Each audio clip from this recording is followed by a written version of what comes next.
Hello everyone. This is the second part of the series in which I will connect the app to the database. I will not perform any CRUD function in this video. We will start where we left in part 1. In this video we will create a simple function to connect to the database.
Here you have to paste your website URL / your file name.php. In my case it is db_config.php.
This is my file manager.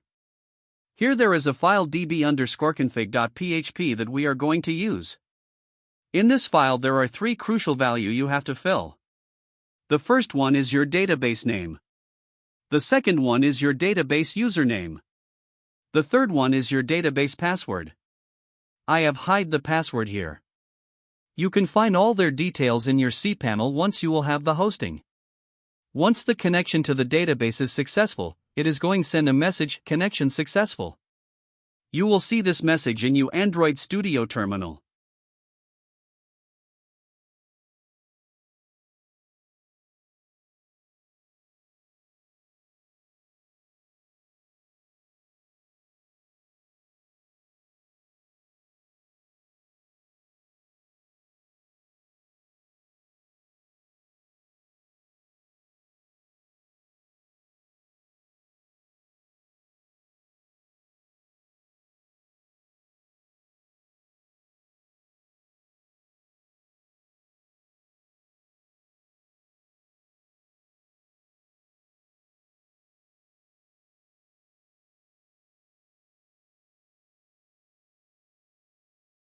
Once you press the button enter, it is going to establish a connection between the app and the database. If all your values are correct, then you are going to see the message "connection successful" in the terminal.